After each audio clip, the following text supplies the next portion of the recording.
ఇప్పుడు మనం చూస్తున్నటువంటి ఈ ల్యాండ్ అంతా నిజామాబాద్ జిల్లా మోపాల్ మండలం బాడ్సి దగ్గర చిన్నాపూర్ అనే గ్రామం పరిధిలో ఉన్నటువంటి ల్యాండ్ ఇది.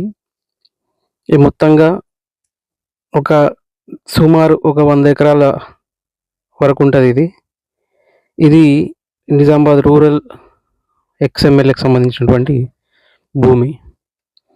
ఇట్లా నిజామాబాద్ రూరల్ పరిధిలో దాదాపు ఒక 300 ఎకరాలు, ఒక 5-6 బిట్లు అక్కడక్కడ జక్రన్పల్లి మండలు, డిచ్చిపల్లి మండలు, ఇక్కడ ఇట్లా ఒక దాదాపు ఒక 4 మండలాల్లో 300 ఎకరాల వరకు పోగేసారు. ఇదంతా కాకుండా నిజామాబాద్లో కానీ హైదరాబాద్లో కాకుండా కాన్స్టిట్యున్సీ పరిధిలో ఒక 300 ఎకరాల దాకా ఉంటుంది ల్యాండ్ మొత్తం.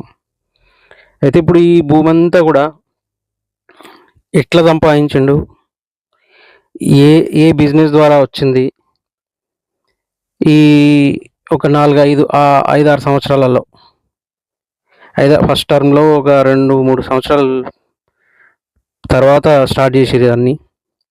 ఫస్ట్ టర్మ్లో ఒక 1.5 ఇయర్, సెకండ్ టర్మ్ మొత్తం ఒక 6 సంవత్సరాలు 7 సంవత్సరాలు 6 సంవత్సరాలల్లా ఇంత భూమి ఎట్లా సంపాదిస్తారో అనేది కూడా ప్రజలకు వివరిస్తే మరి మిగతా వాళ్ళు కూడా సంపాదించుకోవడానికి సోర్స్ ఉంటుంది. కాబట్టి ఇప్పుడు మళ్ళీ నిజామాబాద్ పార్లమెంటుకి ఇప్పుడు మళ్ళీ పోటీ చేస్తున్నటువంటి ఆ నాయకుడు ఇది ప్రజలకు వివరించాలని చెప్పి ఈ ఆస్తులన్నీ ఎట్లా సంపాదించారు, ఈ భూములన్నీ ఎట్లా సంపాదించారు, ఇన్ని ఎకరాల భూమి ఎట్లా సంపాదించవచ్చు, ఇదంతా చెప్తే జనాలు కూడా బాగుపడతారు కదా, వాళ్ళు కూడా సంపాదించడానికి సోర్స్ ఉంటాయి కదా. అట్లా అంటే ఒకసారి ఎమ్మెల్యే అయితే ఈ టీఆర్ఎస్ ప్రభుత్వం గత ప్రభుత్వములో జరిగినటువంటి దోపిడీ, అక్రమం, అన్యాయాలు, ఏ రేంజ్లో వాళ్ళు భూములు సంపాదించుకున్నారు, ఏ రేంజ్లో వాళ్ళు ఆస్తులు కూడబెట్టుకున్నారు అనేది మనం ఒక చిన్న ఎగ్జాంపుల్గా చూడవచ్చు.